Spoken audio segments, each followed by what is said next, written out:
Hi, I'm Raylyn Worcester, and this is Spreading the Word. That's word with a capital W, as in the written word, the Bible, and the Word made flesh, Jesus Christ.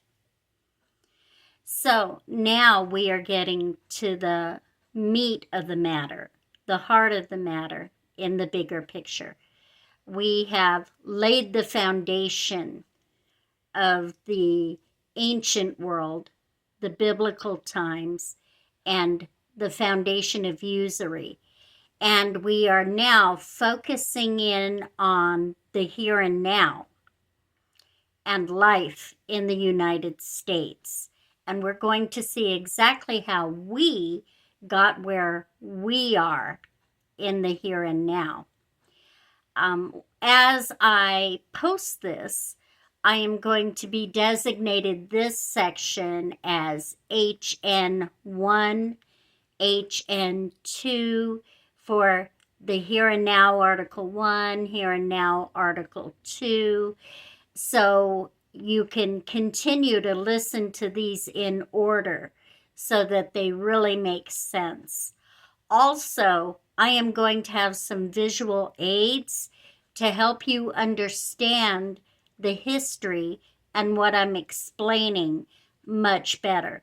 Now, these are not top quality aids. I made them myself, but they should give you a better understanding of the point I'm trying to convey.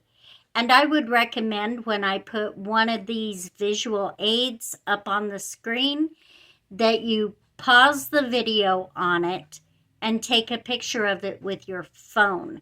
That way you've got it handy to refer to after I've taken the visual aid back down from the screen, because these are going to really bring into clarity and help you picture the bigger picture that I'm talking about.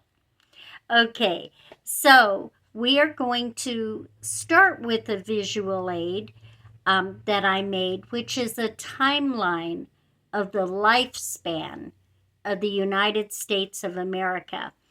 And I'm going to be explaining that in our very first article, HN1, called Fourscore, History Repeats Itself.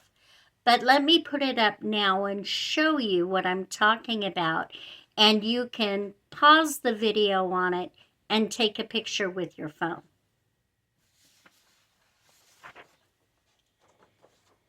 So, and I know it's going to look backwards to you, I'm sorry, but this is a basic timeline of the lifespan of the United States of America. And if you take a picture with your phone, you'll be able to have it zoomed in and you'll be able to see exactly what I'm talking about. So it starts here. This little leaf represents the springtime season of the timeline. This is the summer season, the sun. This is the fall season, the leaf, and this is the winter season, the snowflake. Okay? And then you'll see that we have an actual timeline that starts here and ends over here. And they're broken down into 80-year segments. And I will explain all of that. Okay. So here we go. If you love history, you are going to really enjoy this part. And if you're not a history buff, you're still going to find it fascinating. So pay close attention to Fourscore. History repeats itself. 7 years ago, our fathers. This historic speech by Abraham Lincoln in 1863 was referring to a time that marked the beginning of a nation, the United States of America. The lifespan of this new country would consist of 4 cycles of fourscore, or 80 years, totaling 320 years. Now, the average lifespan of a nation has historically been between 250 and 350 years. So that makes this a very realistically possible time frame. Now, I'm not saying that the United States of America is only going to exist for 320 years. I am saying that from the day the nation was founded until approximately 320 years later, our nation will be the United States as we know it. And then, I believe, from all the clues in history, it will cease to be the nation as we know it shortly thereafter. You'll see what I mean as we go on. Each 80-year cycle can be broken into 4 20-year increments or seasons. The first 20 is the spring of the cycle, the time of birth, regeneration, new life, or a fresh start. The summer of each cycle is its high time, a time of prosperity, innovation, progress, or boom. Fall marks the beginning of the decline, a waning, cracks appearing on the surface of what once appeared to be a solid foundation. And winter, of course, is the harshest season. In the winter of our cycles, we will see times of turmoil, hardship, and defeats, culminating in the harshest of all activity, war. And thus begins the journey of the United States of America. Our timeline begins in approximately 1705, with our first 80-year cycle ending in 1785. So in 1705, America is no longer a fledgling colony. It has a population of 275,000 people. 1705 to 1725 is the spring of this cycle. It is our nation's infancy, an exciting time for the colonists as they set out to create a world in which they can live free from the oppression of King George and the British Empire.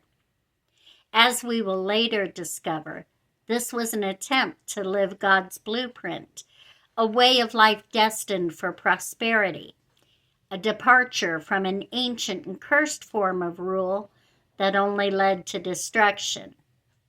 So, in the spring of the life of the United States, we were on the right track.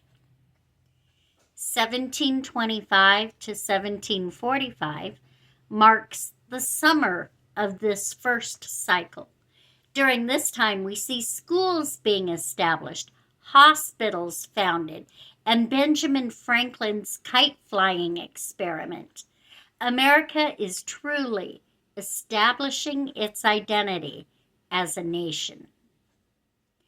In the 20-year period of 1745 to 1765, struggles appear, marking our fall cycle. The Iron Act is passed by the English Parliament, limiting the growth of the iron industry in the American colonies, and the French and Indian War erupts over land disputes in the Ohio River Valley, to name a few. Fall turns into winter in 1765 with the foundation of the Sons of Liberty and the convening of the Stamp Act Congress, in which King George III is petitioned to repeal the Stamp Act and Acts of 1764. On the same day it is repealed, the Stamp Act, the English Parliament passes the Declaratory Act, giving the British government total power to legislate laws governing the American colonies in every case. This time of assertion and resistance with Britain is a tug of war for self-rule, filled with tension and resulting in the American Revolution, also known as the Revolutionary War, during which the nation ultimately declares its independence from British rule. So we see the first 80-year cycle of the nation is complete and ended with a war. And the second begins as history repeats itself. The war is over. Its devastating effects linger as the nation starts afresh in the spring of its second cycle in 1785. A highly significant event in this fresh start is the establishment of the first Bank of the United States in 1791. Some states had been left bankrupt by the war, and each state had its own currency. Alexander Hamilton promoted the bank as a means to handle war debt and create a standard form of currency. Not everyone agreed with the formation of a bank, as it was funded and underwritten by the Bank of England and could possibly jeopardize the hard-won liberty the nation had just recently gained. As a compromise, Congress required that the bank operate on a 20-year charter, a trial period during which they could reap its benefits, then leave it behind afterward if they so desired. The summer of the second cycle begins in 1805. Slavery has been abolished in the northern states, and exploration has begun in earnest. The first Bank of the United States charter expires in 1811, and Congress votes to abandon the bank and its charter. That's why they had a charter in the first place. This action is immediately followed by the War of 1812. Not a coincidence. Why was a British-funded bank needed in the first place? To recover from war. If they don't feel the need for a bank anymore, they must need another war to recover from. And so it happened that the second Bank of the United States was established in 1816 following the War of 1812 and given another 20-year charter. And we see an age-old pattern being established once again. Pilgrims fleeing a corrupt system to follow God's blueprint for prosperity being lured back into bondage through usury. We will explore this key component of the bigger picture in more detail in videos to come. The summer of this cycle wraps itself up with a controversial presidential election in which there was a deadlock with no clear winner, causing the period of American politics known as the era of good feelings to come to an end. And on that note, the fall of our second cycle is ushered in 1825 and will last 20 years until 1845. We definitely see evidence of decline in this time period. The election of 1828 was preceded by the dirtiest campaign in history to that date, with supporters of both Andrew Jackson and John Quincy Adams hurling shocking accusations. See, it's nothing new. Andrew Jackson was shot at in the first assassination attempt of an American president in 1835, and this time frame also saw the siege of the Alamo. We enter the winter of our second cycle of American history with the Congress declaring war against Mexico in 1846. Abraham Lincoln, a man with well-known anti-slavery views, becomes president in 1861, causing several slaveholding states in the South to secede from the Union. These actions usher in the American Civil War, which lasted from April 12, 1861 until April 9, 1865, just 5 days before the assassination of President Lincoln. What a grave winter period this was. Not only did it end in war, as the previous cycle did, but it hosted 2 wars and America's first presidential assassination.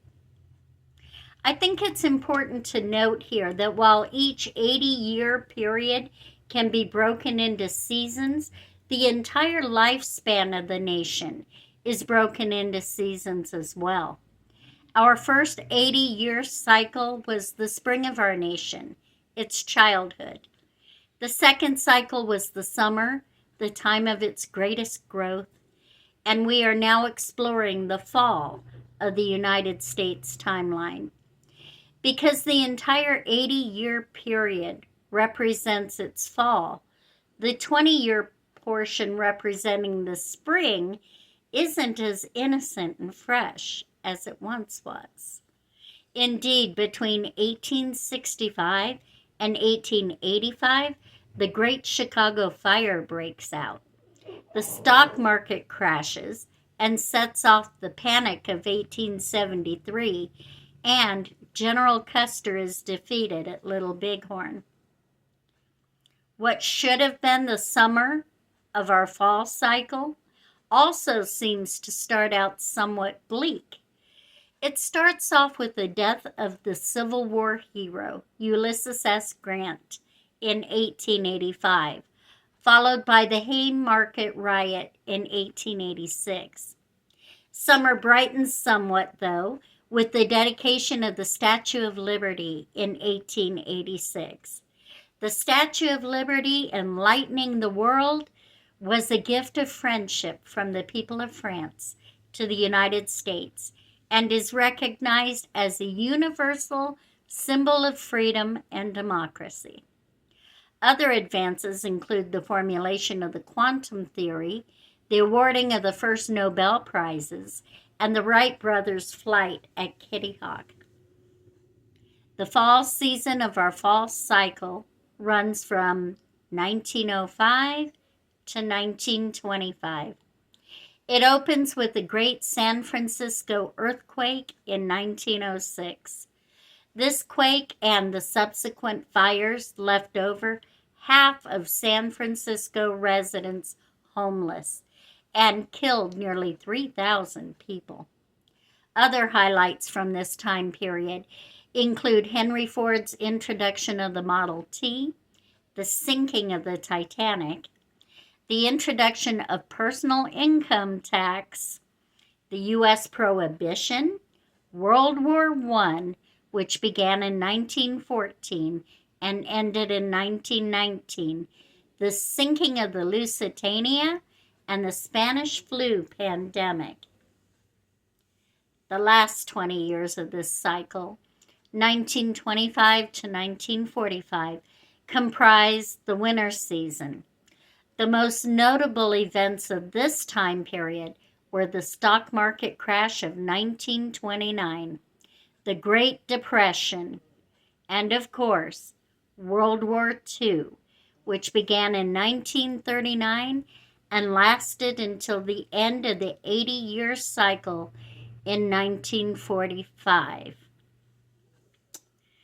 From here, we enter into what I believe to be the winter of the lifespan of our nation.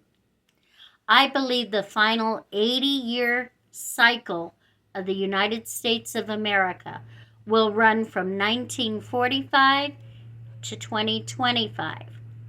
Now, This is 2026. I don't necessarily believe the world will end in 2025. I do believe that the United States of America as we know it will cease to exist at that time. Now, when I wrote this, it was like 2015. And so everything that came after that, we're going to see is going to fall right into these cycles, although I didn't have the specifics at the time. But you are going to see how these cycles play out and are pretty darn accurate. How can I say that? Let's take a look at the patterns I've laid out for you. Each 80-year cycle has more unrest and turmoil as we progress through its seasons, with each cycle ending in a war worse than the war ending the cycle preceding it. We are currently living in the winter season of the winter cycle of the lifespan of our country. This encompasses the years of 2005 through 2025. Let's take a look at what has happened from 2005 to 2015, at which time I was writing this. Hurricane Katrina floods New Orleans, global economic turndown, oil prices reach record highs, banks and major corporations require government bailouts. The federal government shuts down for the first time. It's kind of a common occurrence now, isn't it? ISIS releases videos of beheading of children and the burning alive of a Jordanian hostage. If history repeats itself as it has done with each cycle to this point, there will be another war within the next or last 10 years.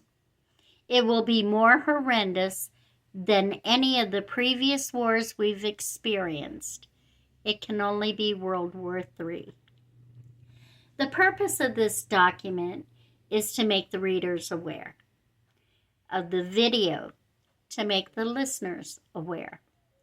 When we look at history, we can see predictable cycles and patterns that help us determine what our future holds. It can help us to prepare for challenging days ahead. How might we spend our days, live our lives differently if we truly believed our time was short and our days were numbered? Would our priorities change? Would we be more compassionate, more likely to help others? Son of man, you are living among a rebellious people. They have eyes to see, but do not see, and ears to hear, but do not hear, for they are a rebellious people. Ezekiel 12:2. See, hear, live, love. Redeem the time, for the days are evil. As George Santa Anna once said, those who cannot remember the past are condemned to repeat it. So here we are in 2026, and guess what? Our nation's at war with Iran. What's going to become of that? Is it just going to end? Are other nations going to jump in and it's going to escalate and become World War III? Or maybe this is just the precursor and other things will be done in retaliation. We don't know what the future holds, but praise God, we know who holds our future. We can look at cycles and events and get an idea what could be coming down the pike. And that's good to know for preparation. But as long as our hearts are prepared, as long as we have a relationship with the one true God, Jesus Christ, We need never be afraid, even in the winter season of the lifespan of our nation. If you found this informative, interesting, think it's something someone else could benefit from hearing, please share the video and like it and subscribe to the channel. And in this way, you can help spread the word. Thank you. God bless you.